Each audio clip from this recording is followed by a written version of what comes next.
Welcome back to my channel. আজকে আমরা খুব সহজে মা কালী ঠাকুর ড্রয়িং আঁকা শিখে নেব। আমি চেষ্টা করছি সব কথাই ড্রয়িং তোমাদের খুব সহজে শিখিয়ে দেওয়া, কালার মিক্সিং থেকে শুরু করে সব কিছুই খুবই সহজে আর আস্তে আস্তে তোমাদের শিখিয়ে দেওয়া, যাতে তোমরা এই ভিডিওটা থেকে সব শিখতে পারো। প্রথমেই খাতার বাঁ দিকে একটা উল্টো ভি এঁকে নেবে, ঠিক আছে? এরকম উপরে ছোট্ট একটা উল্টো ভি আঁকা আছে, ওই ভিটার এই পাশ দিয়ে একটু চুল নামিয়ে নেবে, ওই দিকটাও চুল নামিয়ে নিলে হয়ে গেল। এবার সেই চুলগুলোর থেকে এইদিকে একটা গোল গাল, এইদিকে একটু গোল গাল করে ঠুটনি দিলেই গাল রেডি, মা কালী ঠাকুরের মুখের স্ট্রাকচারটা রেডি হয়ে গেল। এরপরে কান করলাম, কানের দুল করলাম, জবা ফুল করলাম, মোটামুটি এটা হয়ে গেল। একটু কেন বললাম বাঁ পাশ ঘেঁষে করতে, কারণ আমার এইদিকে একটু মা কালী ঠাকুরের হাত দেবো, হাতে একটু তোমার কোনো তরোয়াল ধরে আছেন বা ধরাটা ওই খাড়া ধরে আছেন, মানে কিছুটা মানে এলিমেন্ট দিলাম, অস্ত্র দিলাম, এই যখন দেবো তখন তোমাদের পুরো বাঁ হাতটা লাগবে, বাঁ দিকটা তো পুরো লাগবে। তাই জন্য আমাদের খাতার যদি আমাদের নিজেদের বাঁ পাশ ঘেঁষে যদি আমি আঁকি, তাহলে মা কালী ঠাকুরের বাঁ দিকটা খালি থাকবে, কারণ খাতাটা উল্টো আঁকছি না আমরা, এটা মিরর এফেক্ট। মা কালী ঠাকুরের বাঁ হাতটা হচ্ছে আমাদের ডান হাতের যে দিক দিয়ে আঁকছি, মানে বোঝাতে পেরেছি? আমি খুব কমপ্লিকেটেড করে দিলাম ব্যাপারটা, তোমরা দেখলে বুঝতে পারবে। তো আমাদের বাঁ দিক যেটা, সেই বাঁ দিক ঘেঁষে আঁকাটাকে স্টার্ট করবো, মুখটাকে একটু বাঁ দিক ঘেঁষে করবো। এবার আস্তে আস্তে ফুলগুলো এঁকে নিচ্ছি, খুব সহজে আঁকছি, তো তোমরা সবাই আঁকতে পারো দেখে দেখে। আমার কথাগুলো কমপ্লিকেটেড হলে আঁকাটা কিন্তু খুবই সহজভাবে আঁকার চেষ্টা করেছি। তো এবার ভালো করে পুরোটা আঁকা হয়ে গেলে আমরা চোখ মুখ করার চেষ্টা করবো, ঠিক আছে? চোখ মুখটা না ফার্স্টে দেখবেন চোখ বন্ধ করে নিজের মুখটা নিজের হাত দিয়ে একটু ধরে দেখবেন, নিজের চোখটা কোথায়, নাকটা কোথায়, নাকের থেকে কতটা নিচে ঠোঁটটা, ঠিক ওইভাবে মেজারমেন্ট করে আমরা কিন্তু আঁকার মুখগুলো তাই করবো, কারণ এটা তো মানুষেরই মুখ করছি আমরা। এবার দেখো এই হাতটা এঁকে নিলাম, হাতটা এঁকে হাতে একটা খাড়া ধরিয়ে দিলাম, ঠিক আছে? খাড়াটা কীভাবে করছি, যেভাবে আমি করছি এবার দেখে দেখে তোমরা করতে পারো। আমি খুবই আস্তে আস্তে দেখানোর চেষ্টা করেছি। হ্যাঁ, আমিও আঁকা মুছি, যে অনেকে বলে না রবার ব্যবহার করি না আমরা, একদম একবারে আঁকি না। আঁকা অনেক জায়গায় আমার প্রচণ্ড ডিসস্যাটিসফ্যাকশন হয় যে এটা স্যাটিসফাই হতেই পারছি না, এটা ঠিক হচ্ছেই না, আমি 10 বার করে মুছে মুছে করি। আমার স্যাটিসফ্যাকশন যতক্ষণ না হয় আমি আঁকাটা করে থাকি।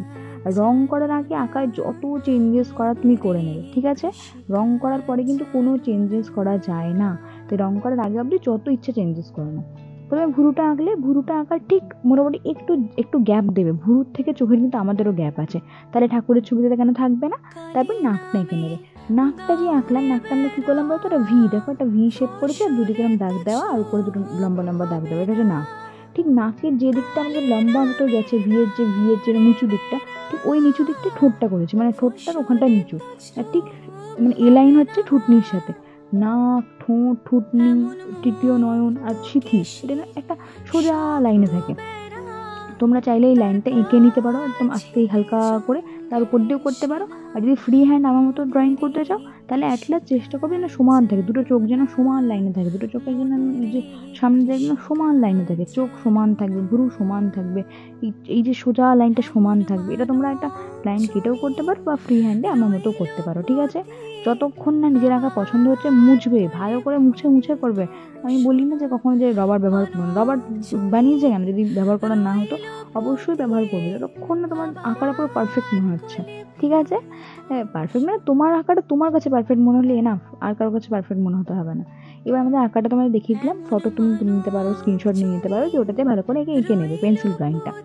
এবার পেন্সিল ড্রয়িংটা আমরা কালার করে নিচ্ছি। প্রথমে আমরা ব্যাকগ্রাউন্ডটা করে নিচ্ছি, ব্যাকগ্রাউন্ডের জন্য আমি সাদা, যে মিডিয়াম ইয়েলো আছে মিডিয়াম ইয়েলো, তারপর এটা দেখবো লাইট যে অরেঞ্জ আছে লাইট অরেঞ্জ, তারপর আরেকটু ডিপ অরেঞ্জ, তারপর আরেকটু ডিপ অরেঞ্জ, এরকম 5টা রং দিয়ে ওখানটা পিছনটা করে নিয়েছি, দিয়ে ভালো করে মিক্সিং করে নিয়েছি। মায়ের মুখের জন্য আমি পার্সিয়ান ব্লুটা ফার্স্টে নিয়ে নিয়েছি, পার্সিয়ান ব্লু আর ডিপ যে আকাশিটা আছে না, ডিপ আকাশি, পার্সিয়ান ব্লু দিয়ে আগে সবটা এরকম হাইলাইট করে দিলাম, দিয়ে ডিপ আকাশি দিয়ে ওটাকে ব্লেন্ড করে দিলাম। ডিপ আকাশির পর আমরা হালকা আকাশি দিয়ে ওটা ব্লেন্ড করেছি, ঠিক আছে? ডিপ আকাশির পর হালকা আকাশি গালের যে জায়গাটা, তার সাথে আবার সাদা দিয়েছি, মানে গালের দেখবো আমাদের প্রত্যেকের গালের এখানটা চিক্স বোনস আলো পরে একটা হাইলাইট ব্যাপার থেকে, ওইটা আমরা মায়ের ওখানেও হালকা করেছি। চোখের উপরটা একটু কমলা দিয়েছি, তারপর পুরোটা লাল, এবং ডিপ যে লাল রঙটা আছে সেই লাল রঙ দিয়ে ভালো করে মিশিয়ে আর ডিপ কমলার সাথে মিশিয়ে নিয়েছি। লাল আর ডিপ কমলা, আর কিন্তু কোনো কালার দিইনি। হ্যাঁ, এবার আমার সব জায়গায় তো হাত দিয়ে মিশালে হচ্ছিল না, কারণ আঙুলগুলো যথেষ্ট মোটা মোটা, আঁকাটা তো ছোট্ট মুখটা না, তো আমি কী করেছি ইয়ারবাড নিয়ে নিয়েছি। আমি সবাইকে প্রেফার করি, মানে বলিও যে কটন বাড ইউজ করা হয় করো, নয়তো হাতই বেস্ট, কিন্তু সব জায়গা তো হাত দিয়ে মিশানো সম্ভব না। যেমন এখানে আমি চোখের রঙটা দিয়ে হাত দিয়ে মিশাতে যাই তো শেষ হয়ে যাবে, তো কালো রঙটা মুখে মিশে যাবে, ওই জন্য ইয়ারবাডস তখন ব্যবহার করতেই হবে, আর কিচ্ছু করার নেই। আর খুব ভালোভাবেই ইয়ারবাডস দিয়ে তখন করতেই হয়, কিছু করার নেই। মোটামুটি আমি চেষ্টা করি হাত দিয়ে মেশানোর, কিন্তু ইয়ারবাডসেও মেশাই, কী করা যাবে, আমার দুঃখটা তোমরা বুঝতেই পারছো, হাত দিয়ে না মেশাতে পারে। হাত দিয়ে মিশালে আমার বিশেষ করে রঙকে মানে চটকে পুটকেটা আনন্দ পাওয়া যায়। এবার আমি যে তোমার জিভের রঙটা করলাম, ঠোঁটটা পুরো লাল করেছি, কিন্তু জিভটা লাল আর কমলা মিশিয়ে করেছি, পুরো মিশিয়ে মিশিয়ে দেখো দেখা যাচ্ছে। পজ করে হোক, স্লো করে হোক, বুঝে বুঝে বুঝে বুঝে রঙগুলো করবে, ঠিক আছে? তো চুলের রঙটা আমরা করছি হচ্ছে কালো, কালোর সাথে হচ্ছে যে লালচে খয়েরি আছে, সেই লালচে খয়েরি, এই সামনেটা পুরো কালো করে দিলাম আর পিছনটা লালচে খয়েরি দিলাম, ঠিক আছে? এবার আবার হাত দিয়ে মিশিয়ে নেবে। এখানে এয়ারবাডের কোনো দরকার নেই, এত বড় জায়গা, সারফেসটা অনেকটা বড় আছে, তুমি আরামসে করে নিতে পারবে, ঠিক আছে? ওই দেখো ওই সাইডটা আমরা এখনো কালার করিনি, ওই সাইডটা আমরা হলুদ লাল করে দেবো, মানে যে দেখো ব্যাকগ্রাউন্ডটা ওই সাইডটা আমরা কালার করিনি। গলার জন্য হচ্ছে পার্সিয়ান ব্লু, হালকা আকাশি, ডিপ আকাশি, সাদা, যেমন তোমাকে বলেছিলাম ওই কালারটা করে নেবো। গলার পরে আমরা আবার টোন আরও চেঞ্জ করবো, কারণ গলা মাখালেই একটু কালো কালার আমরা করবো, মানে একটু একটু লাইট কম পড়ছে, মুখে লাইটটা বেশি পড়ছে, এরকম টাইপের আমরা করবো পরে।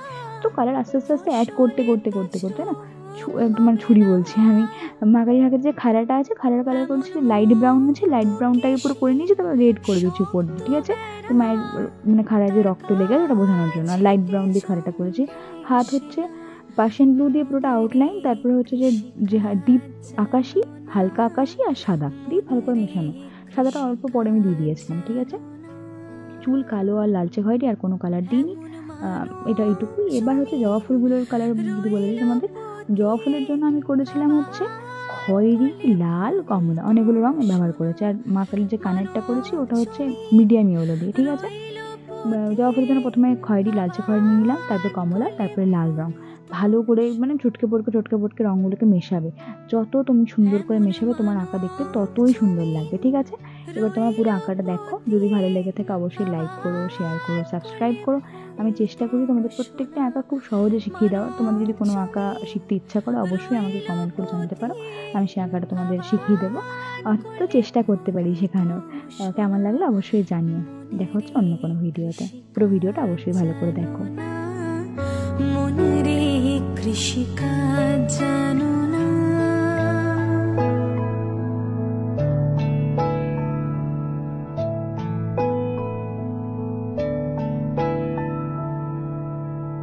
কালী নামে দাওরে বেড়া, ফসলে তছরূপ হবে না। কালী নামে দাওরে বেড়া, ফসলে তছরূপ হবে না। এমন মুক্ত কেশির শক্ত বেড়া, তার কাছেতে জঙ্গে এসে না। মনরে কৃষিকাজ জানো না, মনরে কৃষিকাজ জানো না। এমন মানো